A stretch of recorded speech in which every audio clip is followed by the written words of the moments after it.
3, 2, 1. Well, what's going on, friends? Welcome back to another episode of the Metaverse Church podcast. Happy to be hanging out with you this month. And as you know, this entire season, we are focusing in on just the different ways that churches can use metaverse technology, specifically talking about VR technology. And there's one guy in particular that will be a part of this podcast today that I'm super excited to introduce you to.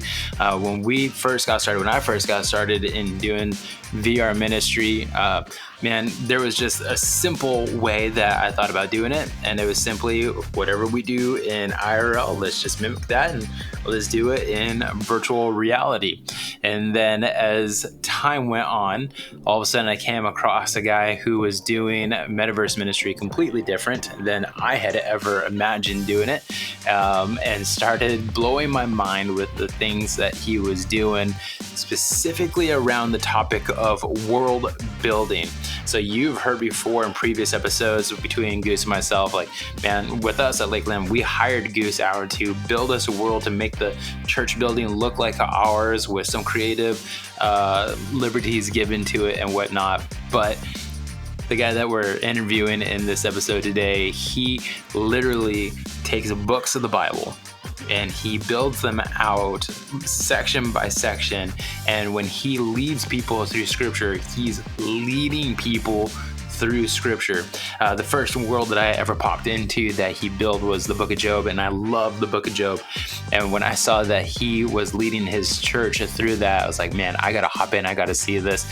And I was just inspired and in awe of what it was that he built. It's like, I reached out to him and I said, man, thank you so much for building this world. The book of Job has always had a special place in my heart. So to be able to see this the way that you built it out, man, it just took it to a whole new level. So in this episode of the Metaverse Church podcast, I will be interviewing my friend VR Tiger. That's the name that he has chosen to go by, and that's the name that he was willing to let me share with you. And what he's going to be sharing is everything that they are doing over at Oasis Church VR, and even talk a little bit of world building and the importance to it. So that being said, enjoy this episode of the Metaverse Church podcast with my friend VR Tiger. Hey, what's going on, everybody? Welcome back to another episode of the Metaverse Church podcast. Super excited to be hanging out with you, and also excited to be introducing you to a first-time guest to the Metaverse Church podcast, but definitely not new to the VR spaces at all. Hanging out with me today is VR Tiger. I will let him give himself an introduction here in just a little bit, but as you guys know, for this year, we are going to be pressing into all the different reasons why churches should be diving into VR ministry and metaverse ministry as a whole. And last month, we talked with Pastor Nathan over at FR VR, talking about just even how what they're seeing as a church is that by their people being in VR, they're actually getting better at evangelical conversations, which is great for the local context, not only for the geographical local area of the church, but how that works great for VR as well, and vice versa. But today, we're going to be talking about just a different way that you can do ministry within VR, and maybe even how that might apply to your local church as well. And that's where VR Tiger comes into play. So, Tiger, VR Tiger, roar. Oh, man, that's so awkward. I can't believe that's going to make it into the podcast. But, bro, introduce yourself. Who are you? What church are you a part of, leading, doing in the metaverse spaces? Just let us know who you are, man. Hey, thanks for having me. Hopefully I had enough espressos today, but I'm VR Tiger, and I'll probably change that name if I get canceled. So we'll, maybe change it to VR Lion. You'll see VR Cheetah, like he mentioned, Snow Leopard. So I'll keep it at that. I'm going to use my VR name just for the sole purpose of I want the church to be highlighted and not so much myself. But yeah, we're Oasis Church VR. We started about 2 years ago. We started in alt space, and our tagline is, if I get too markety, which I'm not, it's a new way of church for digital explorers and creatives. And so it's just, and that's kind of it. It's just a new way of church where you can experience it in a different way. And it's creative. Our services are creative, where you kind of feel immersed into the scenes in the Bible, and then of course we have more conversational classes and different metaverses like Oasis talks and other things that we do. But yeah, that's just a quick snippet. I talk a lot too, so I'm going to try to refrain from just verbal vomiting the whole time. But Dude, that's great. I love it.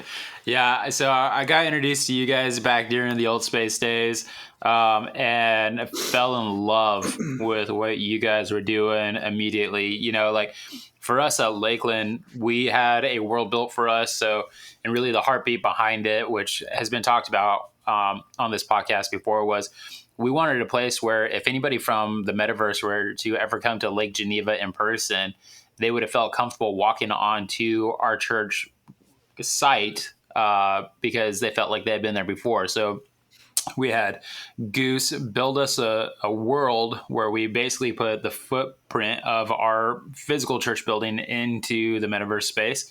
And we said, hey, we want this, but also have the creative liberties to do anything and everything that you want, that you think will be effective in VR. So he built us a world.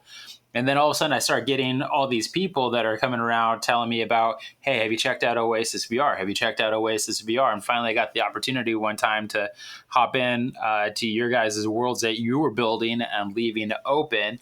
And it just so happened that the first world that I ever popped into, I believe, was Job 2. It was your guys' second version of it. It was you guys were journeying through that book. And I think I reached out to you. I was like, dude, I love the book of Job so much. And the fact that you guys made this thing come to life, I'm just mind blown. So that was my introduction to Oasis. You and I have obviously gotten connected since then. And we try to share ideas and bounce ideas and learnings off of each other. But dude, I just want to hear it. Where did the concept of building biblical worlds come from? And really like utilizing that for how you guys do ministry? yeah, no, that was what's interesting too, and I could be wrong, but when I first started doing this, I didn't really know what I was doing at all. So it was like I went into alt space just kind of just throwing stuff up with the kits. I wasn't using Unity yet, and I think I actually reached out to Goose at one point, like, "Hey, come check out some of these worlds I was doing. They were real wonky," and he's probably was real nice about it. Like, "Yeah, that water looks pretty good." Like, but he was probably like, "What the heck is this?" But I remember, I think I creeped up and like I ended up in a world that he was in. I think he actually might have been building your world or another church's world, and I was just there. And he was like, "Hey, how'd you get in there?" And I'm like, "Hey, how's it going, man? Looks good." And so, but yeah, with that being said, that the whole journey is interesting too, because really I have to give credit to Cheddar's in the beginning, honestly, because I didn't want the Oculus Quest headset, but my wife got it for me for a Christmas gift, and I was like, I don't know. I think it's going to be like cheesy. I know my one buddy that works in the entertainment industry doing animation and all these like big films and stuff. I'm not going to name drop him. No one would know who he was, but he does cool stuff. But he told me when VR first came out, he was like, I did this one thing where I put the headset on and I was in a classroom in Africa.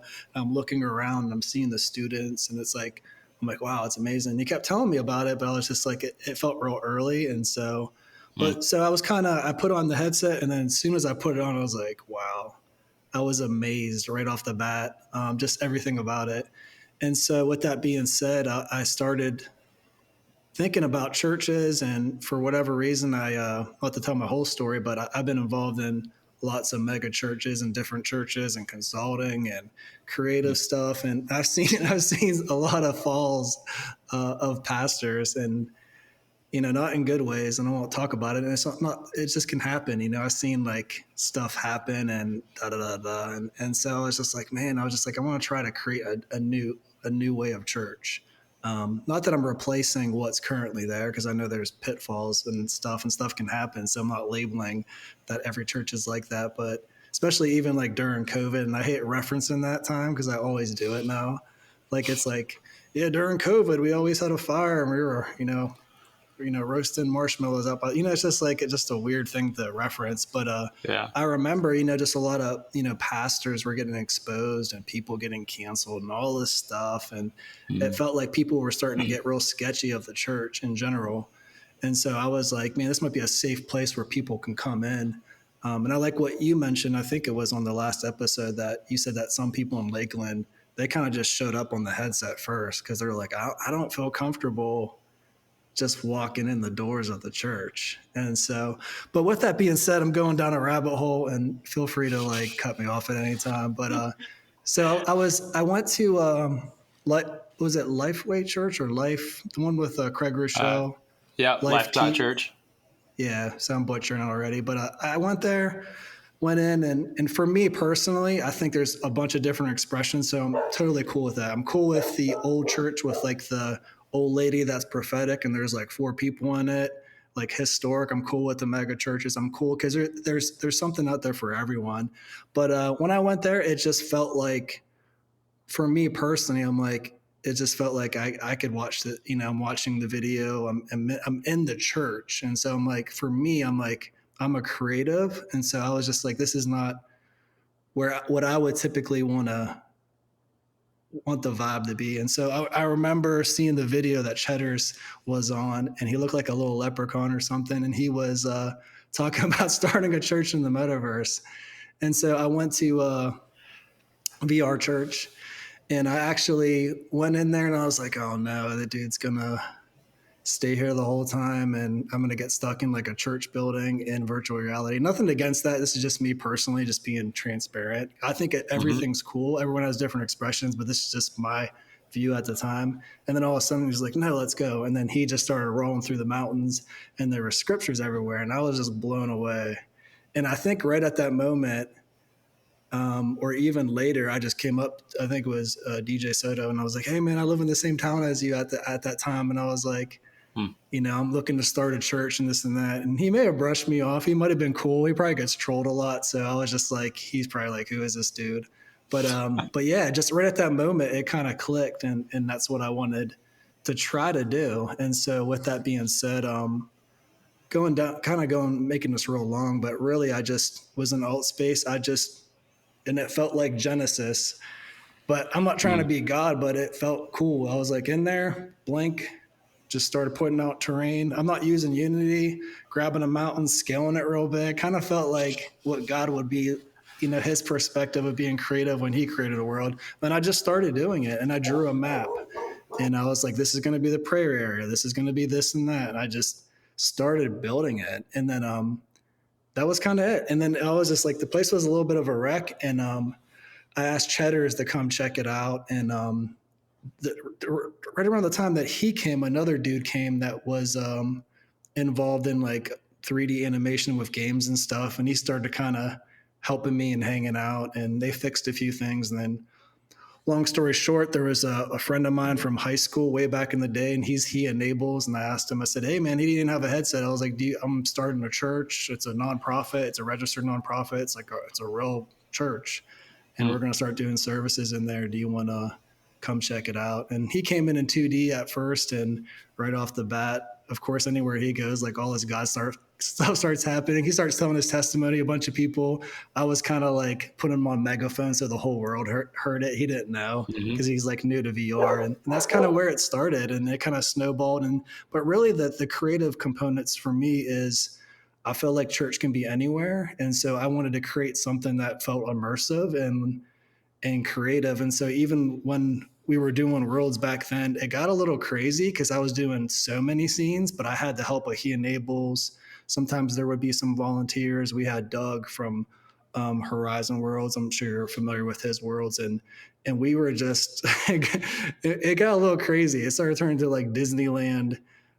I felt like production with just very few people. I definitely started getting burnt out, but I wouldn't turn back time and not do it because I learned so much. But now I'm more about building one world, one scene, and kind of staying in that scene and then moving it still immersive so it's manageable. But yeah, that's kind of it in the nutshell. And it's really just I think the one moment for me, and it'll sound weird to people, but we never used the scene, but we started building a world with Exodus, and on the mountain there's this big cloud up there, and it had sound effects and lightning and stuff. And this person just popped in the world, and you could fly in alt space, and they flew up into the cloud, and they're like, "Do you feel that?" And they felt the presence of God. They're not Christian at all. I'm like, it's just super weird. And so I flew up there. A bunch of other people flew up there in virtual reality, and we're in this cloud, and you could feel God's presence. And so I was like, whoa, like God, we created a space for him, and he's just showing up. And sure enough, like we had a prayer area, and he enables would be part of that in the beginning. And so we'd have a service, and people would go over there to get prayer, and just stuff started happening. And so that was kind of the birth of it, really. And we're just really going with the flow. And probably like many churches, like it's not real scripted. I know some are organized where very few, like they know like every series they're going to do and for the whole year. And some are just Sunday to Sunday. With the world build, sometimes I have no idea what's anything. I used to do maps. Sometimes it's just like, it feels, I mean, I know prophetic can be used in a bad way in the church sometimes, but I feel like it's that with art. It's like, I don't know, God works in mysterious ways. I don't know what this world's going to be about. And all of a sudden I'll just be like, I'll picture like a mountain and some old columns broken down. Maybe it resembles like Judah in the Old Testament or whatever. And then all of a sudden it just gets made. And I think there's a God. I think God could easily unplug it, and then that creative outlet may not be there, because sometimes I get lucky, because there has to be a message crafted around that too, which is intimidating. But yeah, so that's kind of. I hope I answered that. That was like a real long answer. I felt like a book, like a mini series or something. Yeah, dude, like amazing answer, because there's so much in there that you said that I was wanting to unpack with you even for this episode, because like you mentioned Doug, and Doug was one of the first people that I met, and he came in at a time when Lakeland was just kind of utilizing what AltSpace offered for free, like any of their free rooms. I forget what they called them. And I remember like one of the very first things that Doug said to me was, he was like, yeah, this is a nice space. You should come see some of the stuff that I'm creating. And eventually I went with him, and Doug was just like creating churches left and right inside AltSpace, right? Like he was just creating environments, and he used it as a discipleship tool. Like he would just get in there, and he would leave the world open, and he would just go in and start playing around, and people would just randomly find themselves in that environment while he's building up this church. And he built up like, I don't know, like 20 different churches at one point. And he's like, just create them. Yeah, he's a huge part of Oasis Church VR for sure. I don't even think it would exist without him, because like I remember being in the first world creating it. I didn't know what I was doing. I'm just like grabbing mountains and throwing them up, and just all this stuff. It was a lot of fun, and he'd be up on the mountain, Doug, just chilling up on a tree watching me. And so he was there, like he was like interested on what I was doing. And he showed me his place, and we became really good friends. And he was actually super encouraging, because I would be like, hey man, I have this idea, like we're going to, do a message, but then all of a sudden we're going to teleport into another world in the Bible. You think that's cool? And he'd be like, stuff like that. Or he would, even in spatial, like we use AI, and then we'll animate it, and then we'll make a huge looping thing that looks crazy. So it's like you can't just find a stock image of the temple on fire from Babylon and stuff like that. It just doesn't show up, or you get flagged.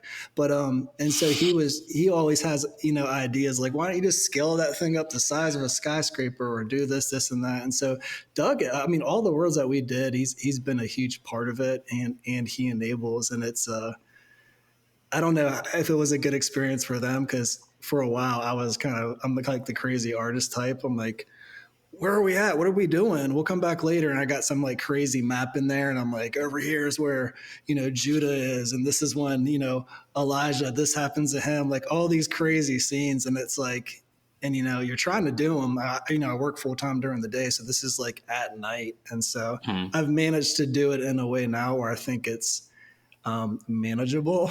But again, it's like, if I look back of everything we did, and I'm so glad that you saw the Job 2. I think that was the best world we ever did. It was personally, it was like there were some cool effects and stuff and sound effects and stuff like that. And you could talk about Leviathan and dinosaurs and get I was going to people say, yeah, all dude, you had Velociraptors in there. yeah. So, some people were like, I don't know what you got in there, but it's VR. So like for a while we didn't have, in the beginning I was using like game assets. So this dude would be like, that's David. I mean, it looks like a video game He-Man guy with like a weird space vest on, and like stuff was just the characters I were using were just a little funny. And then, he found a program and it's called a Make Human.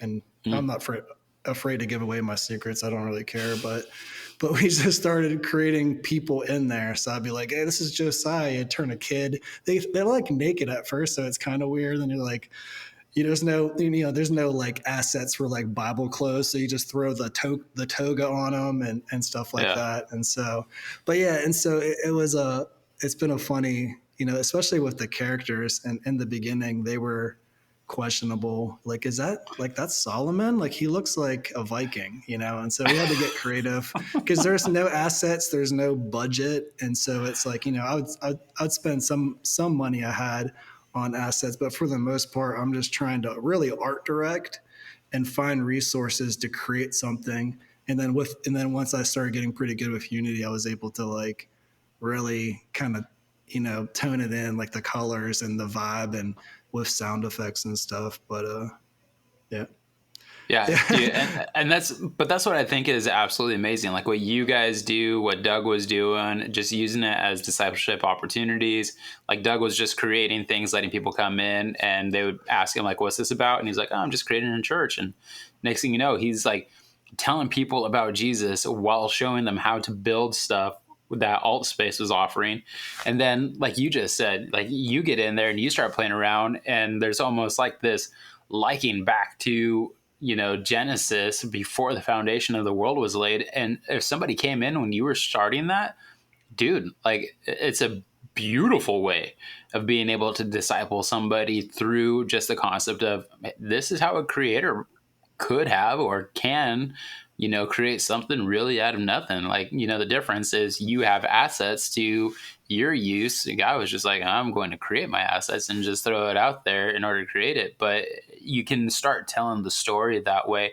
And I think that's what I love so much about what you guys do is like, we have people who come into churches every single week, right? And maybe they've been coming into a church all their life, and to the point that they grew up where there was no Bible app. Everybody used the King James version. They've been going since the flannel graph. They've been going since VHS Bible stories to DVDs to now on demand, all that kind of stuff. But what you guys are doing is you're allowing the people that you guys are coming across to not just hear the story of the Bible, but you're providing them the opportunity to live in it.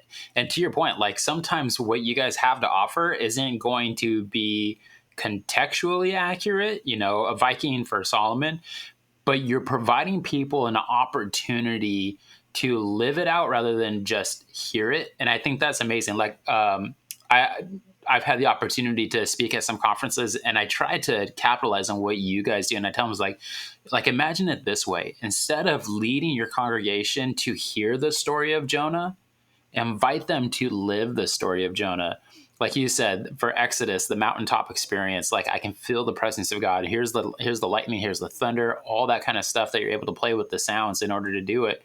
And when, oh man, I'm forgetting his name. I think his name was Chad. He was in Altspace and he was doing biblical worlds as well. And he did Jonah. And there was at one point where I was inside the belly of the fish and he put in the sounds of like gurgling and bubbling and water dripping. And it was in dark seclusion. So like you felt like you were in something, but you didn't know what, but you knew like water had to be associated with it. And then you portaled to the next spot. And the next spot was you as Jonah being vomited out onto the beaches of Nineveh. And so you're giving people the opportunity to live it out in a way that they've probably have never experienced it before. And that's where, like, as this conversation like is about how do churches capitalize on this.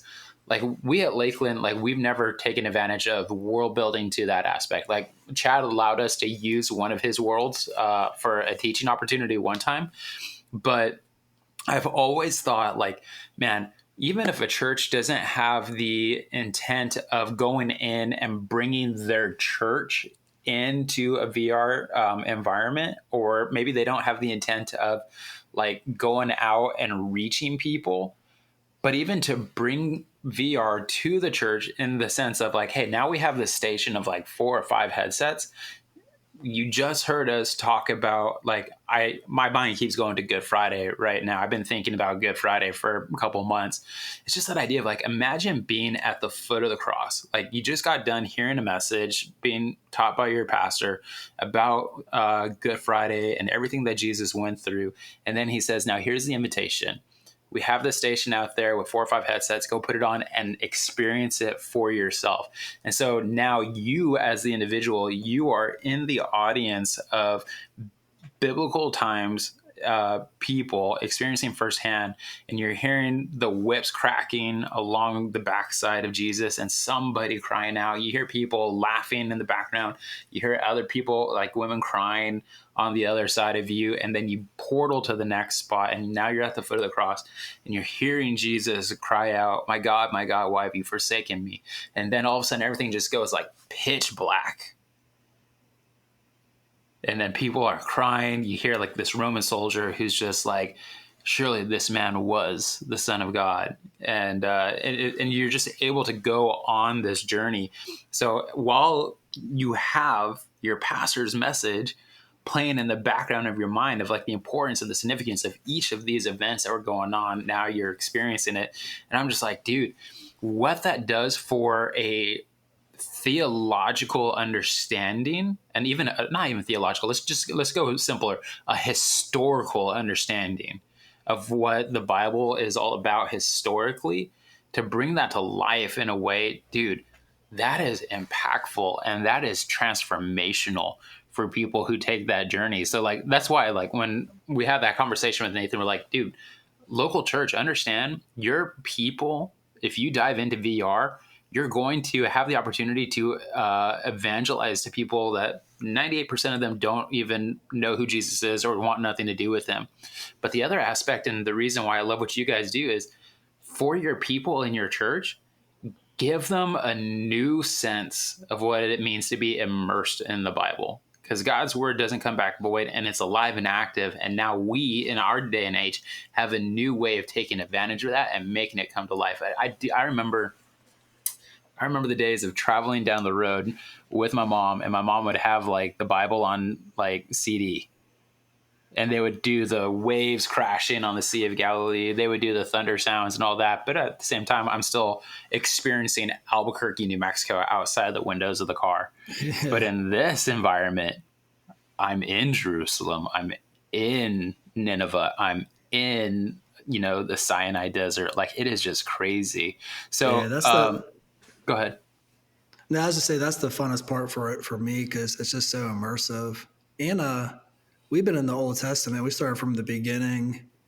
We're in Haggai now, which I butcher a lot of people's names, but it's like I remember we were in alt space and we did crossing the Red Sea, parting the Red Sea, and for whatever reason we had so many people. The thing that was cool about the alt space worlds, they lived on, and so like we may have done a service there, and there could have been a good amount of people, and sometimes not many, and sometimes, but for the most part, like we'd go back and look at the worlds, the numbers of people that went there afterwards, they lived on. And so we would run into people just rolling around alt space that were like, hey, we went through the Red Sea deal, and I started crying in the middle of it, just like random stuff. Like, and these are people that don't even attend church. So I feel like when you create a space for God digitally or whatever, like he's going to show up if it's, what you're supposed to do. And the immersive part is huge. Even for me, like I don't know if I could just do, like for me personally, I have to be in it. Like I want to be like, I've been in the temple way too much because we've been in the Old Testament, like it's like the temple, Baal worship, Asherah poles, all that stuff. And it all ties back into the same stuff. It's just named different things now, but it's like when you're immersed in it, it's easier to understand and or even feel like we did Jonah as well. And it's like, you kind of feel like Jonah, like an outcast on the run on the boat, and it's more immersive. And so I think it feels more real, where sometimes when you read it, you just can't really, it's hard to connect to some of that stuff. And so when you're in a scene like that, and that's why it could even be just a simple scene, it could just be the backdrop.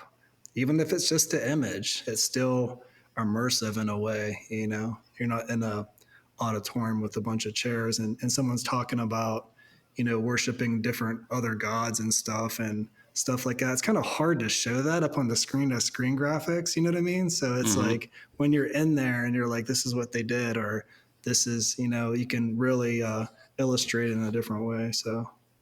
Yeah. Okay. So let's talk about it. This has always been one thing that I've questioned. I've reached out to you about this before, but you're a church. You exist brick and mortar. You're investigating the idea of virtual reality ministry, whether that's bringing your church in or just having some kind of arm to your church that is VR related. I think you and I are similar in this mindset, but we might have different opinions on it as well. So let's see how you respond to this. How important is world building to a church hopping into virtual reality? Is it a necessity, or is it just like frosting on the cake? I don't know. That's the tricky part because for me, I'm a creative. And so my experience in the church, I'm Oasis Church VR now, but back in the day, I was creating opener videos and worship experiences and everything creative you can think of. So I kind of live in that world, and I always have. And so for me, it's real important because if it's not real creative, like I probably don't want to be involved in it. And it's just my DNA. It has nothing to do with it. Like we do Oasis talks where he enables us in VR chat, and he's pulling up scriptures, just 3 scriptures. And it's like, we look at it and it's like, you never seen the scripture before because it's alive, and people start giving their take on, like, I think it's standing out to me, and turns into this real conversational thing. Whereas the Sunday service is more kind of a journey, and I'm kind of doing a message like, this is what happened. And then at the end, I've been trying to get people to be like, hey, you got any questions, or does someone have a word? Like last Sunday, we did Haggai Part 1 and Kingdom Builder, which does a lot. I was like, anyone have anything? And he walked up the steps of the old crumbled temple and started talking about, how this is relative to today and stuff. And so it can be conversational. But I don't think there was one. I don't do a whole lot of interviews. I kind of stay on the down low, but I did one, and I think not Goose, but the other guy, the head pastor there. What was his name? Shoot. Jason Poling? Yeah, he was on there, and he mentioned like something like it could just be like a blank box and it doesn't matter kind of deal. And I'm terrible at paraphrasing, but I really do believe that too. I think you could take a box that's all white, go inside of there, and start talking about something, and and you could just get creative. It doesn't have to be the world building. I think, I don't know. For me, like if I want to go to a church, since I've been involved in all the bells and whistles of everything, I kind of don't even want to be near it at all, personally. So it's kind of like I want like old historic rundown church, like, the worst worship music you ever heard, all out of key, and some guy on a banjo. Like I just want like old raw, like, you know what I mean? I don't want like the polished anything, because I used to be part of it. And so I could be a hypocrite too, because that's kind of what I'm doing now. I'm creating these worlds, and I can get out of hand with it. But at the same time, I think it's important, but I think it's just using a space. It could be a space created, a lobby that's already created, like AltSpace back in the day had places that you could just pop in as templates. A lot of these places do have templates, Horizon Worlds. There's tons of world builders that people can hire to do this kind of thing. And So it's really, I think the world building, I think is a strong component, but it's like, it doesn't make everything. So it's like, it's a preference. It's like, what you like, Coke or you like Pepsi kind of deal. So it's like, it could work either way. So like, I could probably take a boat from Idaho and Jonah in the ocean, and that could be just where we meet church every Sunday, hanging out on this boat, and just that's it, and that's good enough. But with what we're doing a potentially every Sunday a different world, and so that's a lot to do. But again, I guess it's just, I don't know. I'm not answering it really well, but it's really just your preference. I think it could just be anything. It could just, you just need a space to go into. It could be a space that is just a lobby, and you create an instance of it that someone else created. That's a free template, and you just meet in there and start there. Because I think VR for the first time, when you're new to it, it's amazing. Like when I went into the first time, I was just blown away by everything, and I still am. And so I think it's, you know, you just need to start somewhere. Like when I started, I really just started going around. I'm like, I'm gonna go check out this Life Church. Go in there. I'm like, I feel like if I drove to a campus, this is what it feels like to me. But for me, I think it's great for a lot of people that want to attend, and I think it's awesome. But for me, it wasn't what I wanted to do. And so I started just kind of going around, and I saw, VR Church, and I was on their world building team actually for a little bit. And it was fun. I am Alice was on it, and she's the one that actually helped me with a few things on our world and alt space. And I started world building there only just for a few Sundays, but I remember God like clearly was just like, you can't do this anymore. You just need to do Oasis. And so I stopped. And so it was just one of those things. Because left to my own devices, I'd be doing too much. Because I'm that person. Like I've always been that way since I've had a relationship with Jesus. Like I go in overdrive, and so it's like there's no, like I'm all in 100%. And so sometimes that could be dangerous, especially with the world building stuff. But yeah, so super long answer. I probably need more espresso, but I think it's just go in there and start exploring. Look at other churches, see what they're doing. Like I'm sure, like sometimes when I'm building these worlds now, and Unity and stuff, sometimes I'm like, a pastor would kill for just one of these backdrops as an illustration, and I get to do it every Sunday, and it's a blast. And I'm not saying that in a cocky way, but it's like just one of those scenes, they would just be. And I said that when we were in alt space. Anyone that came around and saw our worlds, I was like, you can use them for whatever you want. Just go in there and do a service in there. I don't care. Like we do it one Sunday, and then we're off to the next one, and people are gonna go visit that. But I do think it's that. It's just whatever that may be. They could have the same scene for couple weeks or a month, just a Jerusalem backdrop, and it's going to be in VR. It's more immersive. It's just starting somewhere. It's really going in and just hopping around the other churches and kind of see what they're doing and what's going to work for what you're doing. But I think outside the box is the best way, and it may not be the flavor for everyone. I'm sure some people come to ours and like, this is like crazy. Like what's going on? Like we're climbing up this mountain. There's freaking lightning. And you know what I mean? It's like some of it, I mean, it could be like over the top, but I'm like, it's the Old Testament. Yeah. Absalom is hanging from a tree with a bunch of swords in them and stuff. Like we're going to show that stuff. And so that's the part I loved about the Old Testament. There, like, especially when we were in alt space, we had a lot of blood and swords and all that stuff. So no one said anything about it, but we were like, I'm not going to do like the kumbaya, we're all holding hands. And I mean, the Bible, there's wars, there's stuff going down. And obviously I'm not like some doomsday prepper, but when you're in the Old Testament after a while, you could be like, is this going to get better? But we're in the minor prophets. We're almost to the New Testament, but I love the Old Testament. I think it's amazing. Yeah, you're probably at a point now where you're ready for 400 years of silence, just to kind of it gets old. I mean, for us doing it, it's like it gets old after a while. I'm like, oh no, I got to go back to the temple again, and it's like, you know what I mean? It's like idol worship again, but it's all part of the story, and we're part of it. We have that DNA. Yeah, that's absolutely amazing. I love it. I've just been telling people, I'm like, I know people who world build, and it's absolutely amazing. And I think that it is a killer experience. And I think everybody should get into it at some point in time. I've yet to do it, and I'm still having a killer experience. Like, we're just taking advantage of big screen at this point, which there's no world building to it whatsoever. There's hardly any like moderation control. There's hardly any kind of modifying whatsoever, other than like, a remote desktop or something like that they allow you to bring in, and it's still effective. Like, you're going into a place that is pretty dark. So if you bring in any kind of light, you're going to be effective, whether that's the world building or just being a presence there, whether it's in a white box or whatever free platform that they have for you. So I'm right there with you. I would love it.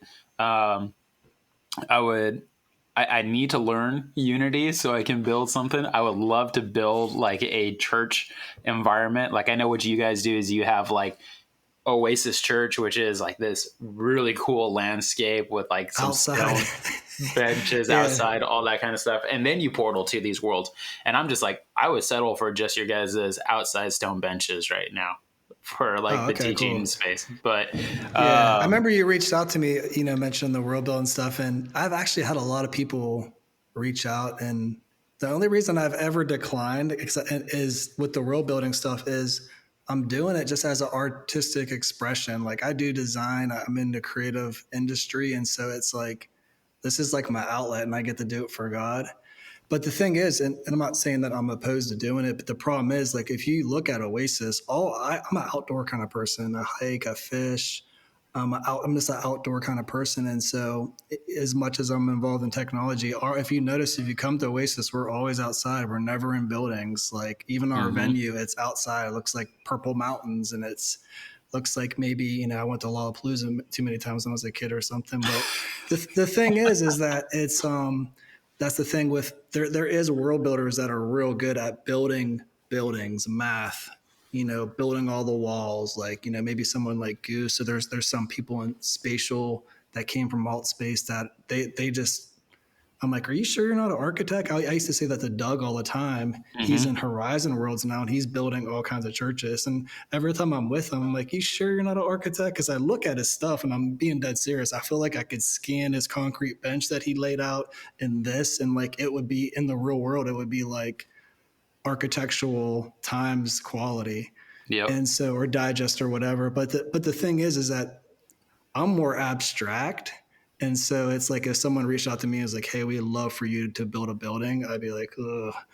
So like when it comes to that kind of stuff, that's the only reason I've said no. I'm not like the architect type, but there is people that will build houses, the rooms piece by piece.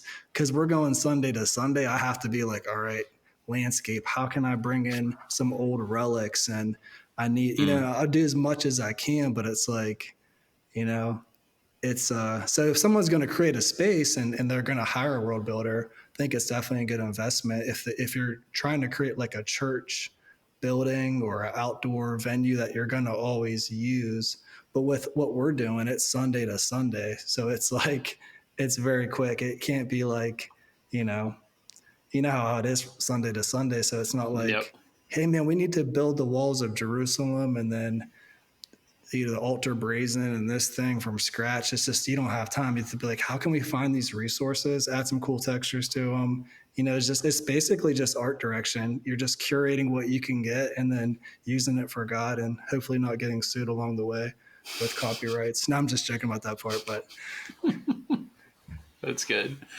All right, man. I appreciate you hopping on to this podcast and just giving us an introduction to who Oasis VR is. I will drop your guys' website as a link into the show notes, as well as like your Twitter, all that kind of good stuff that you guys have out there for people to connect with you. But the question that I'm asking everybody in this season as we bring the episode to a close is this.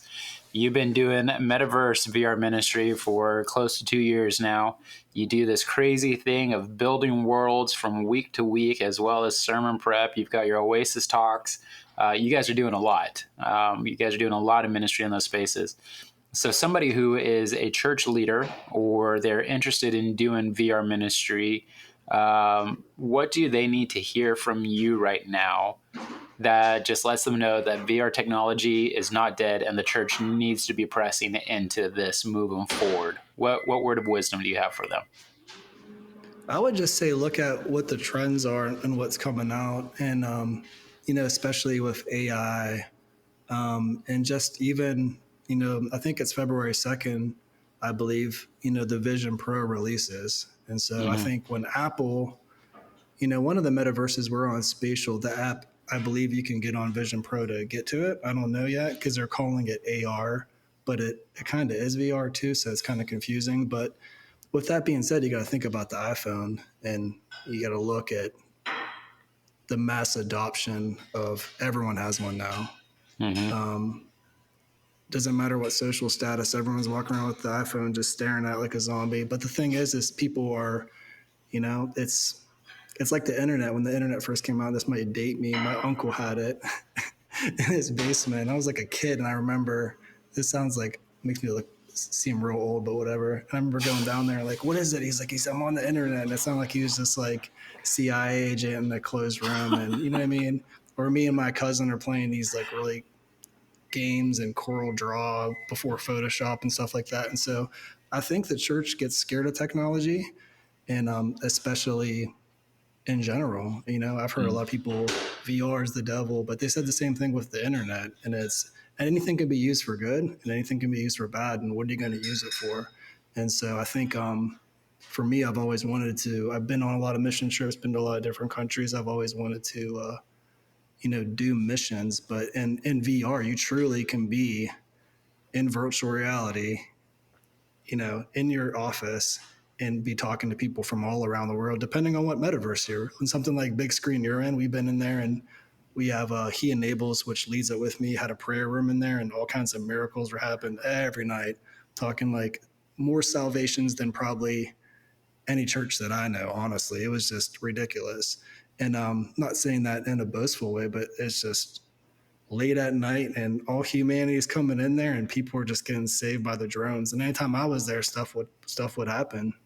And so the thing is, but you're not going to get that. You're not going to go in the Walmart parking lot like Jesus and the disciples and just post up and expect a bunch of people just to rally around you like some big revival, unless God's Holy Spirit's in it and he's going to lead all those people. But like, you're able to meet people and have those conversations, and or you're able to have services where people are hiding off in the distance and they're just listening or watching online. And so I think it's just like church online. It's a different experience. You actually feel like you're in it instead of just sitting on your couch. And so it's just a elevated experience, and it's going to be probably pretty normal in the next 2 years with the Vision Pro, with the mass adoption. So I think we're definitely pioneers in it. Hasn't been the funnest journey, but it's like I feel very comfortable in VR. And so I think once people start exploring that and using it, I think it it's a wide open mission field, and there's no plane tickets, there's no travel. We just buy a headset, find a templated space to start checking out what other churches are doing and see what metaverse works for you. They're all different. They all have their pros and cons. It seems like a lot of them aren't perfect, but it's something that you could start somewhere and kind of see where it goes. Love it, man. VR Tiger, Oasis Church VR, thank you so much for hopping onto the Metaverse Church podcast. And I guarantee you, this is not the last time. So we'll see you again soon. And for all of you listening and watching, thanks for joining us.